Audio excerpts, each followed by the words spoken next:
பின்னங்கள் fractions.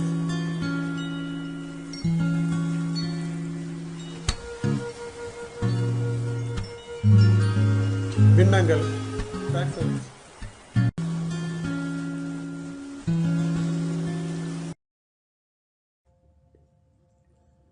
இப்போது நாம் பின்னம் என்றால் என்ன, பின்னங்களின் பகுதி, பின்னங்களின் தொகுதி பற்றி நாம் அறிய இருக்கின்றோம்.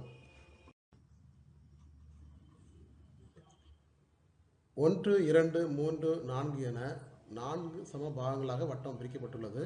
ஆகவே இந்த வட்டத்தில் மொத்தம் 4 சம பாகங்கள் உள்ளன. ஆகவே பகுதி 4 ஆகும்.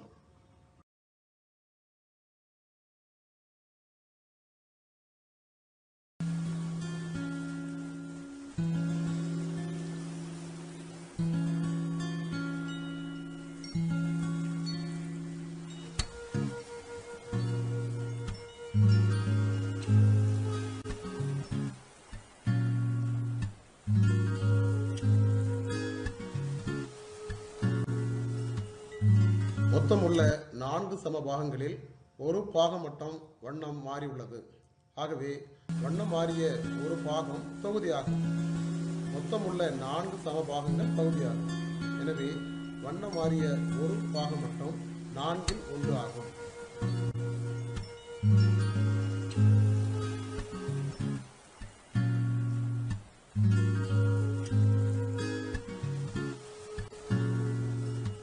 குழந்தைகளே, படத்தில் வண்ணம் மாறிய பாகத்தின் பின்னம் என்ன? படத்தில் வண்ணம் மாறிய பாகத்தின் பின்னம் 4 இல் 1 ஆகும். இதனை நாம் 4 இல் 1 என அழைக்கின்றோம். பகுதி 4 தொகுதி 1 ஆகும்.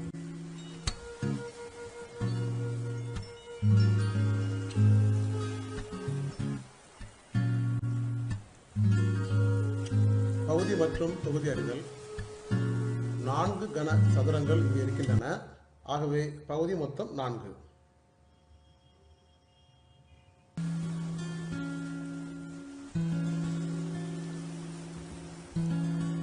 இதில் ஒரே ஒரு கனசதுரம் மட்டும் வண்ணமிடப்பட்டுள்ளது. வண்ணமிடப்பட்ட பாகத்தின் பின்னம் மொத்தம் உள்ள 4 இல் 1. அடுத்து உள்ள 4 கன சதுரத்தில்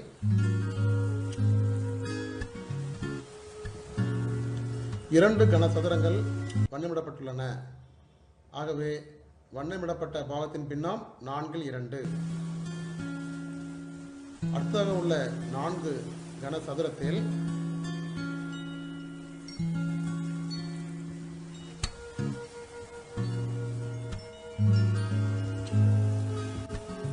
3 கனசதுரங்கள் வண்ணமிடப்பட்டுள்ளன.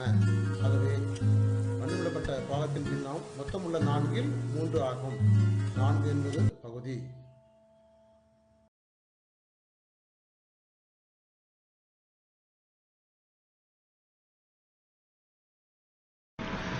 மூன்று வரிசைகளிலும் முழு பொருளை விட குறைவான பாகமே வண்ணமிடப்பட்டுள்ளது. ஆகவே இவை ஒவ்வொன்றும் தகு பின்னம் ஆகும்.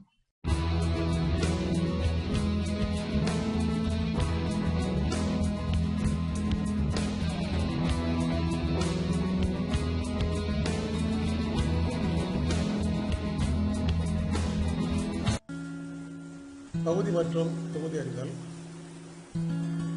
4 சம கனசதுரங்களில் 4ஐயும் நாம் வண்ணம் தீட்டியுள்ளோம். ஆகவே 4 நாம் தேர்வு செய்துள்ளோம். 4 இல் 4 என்பது முழு பாகம், அதாவது ஒரு பாகம். அடுத்ததாக முதல் வரிசையிலும் 4 பாகங்கள், இரண்டாவது வரிசையில் 4 பாகங்கள். எனவே 4 என்ற இடமாகும். 4 என்ற இடமாகலாம் பொதுவான பகுதி 4 ஆகும். பகுதி 4 என்ற இடத்திலிருந்து 5 பாகம் வண்ணமிடப்பட்டுள்ளது. இதனை 4 இல் 5 என அழைக்கின்றோம். எனவே இதற்கு பின்னம் 4 என்ற இடத்திலிருந்து 5 தேர்வு செய்துள்ளோம். பகுதி 4.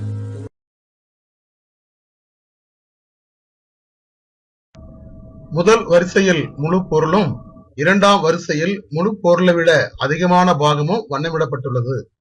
ஆகவே இவை முழு பொருள் அல்லது முழு பொருளை விட அதிகமாக இருப்பதினால் ஒவ்வொன்றும் தகாபின்னம் ஆகும்.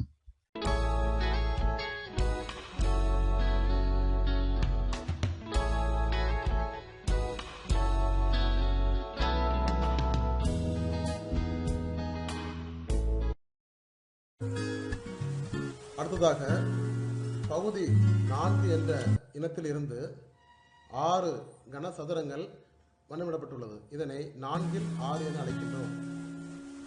பகுதி 4 என்ற இனத்திலிருந்து 6 பாகம் வண்ணமிடப்பட்டுள்ளது.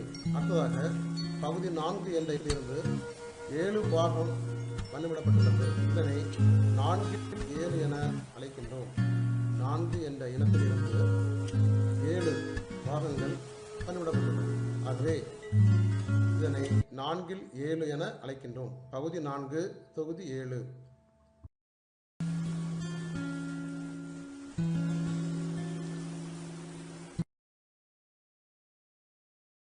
முதல் வரிசையில் ஒரு முழு பொருளும் 4 இல் 2 பாகமும் வண்ணமிடப்பட்டுள்ளது. இரண்டாம் வரிசையில் ஒரு முழு பொருளும் 4 இல் 3 பாகமும் வண்ணமிடப்பட்டுள்ளது. இரண்டு வரிசையிலும் முழு பொருளை விட அதிகமாக இருப்பதனால் இவை தகாபின்னமாகும்.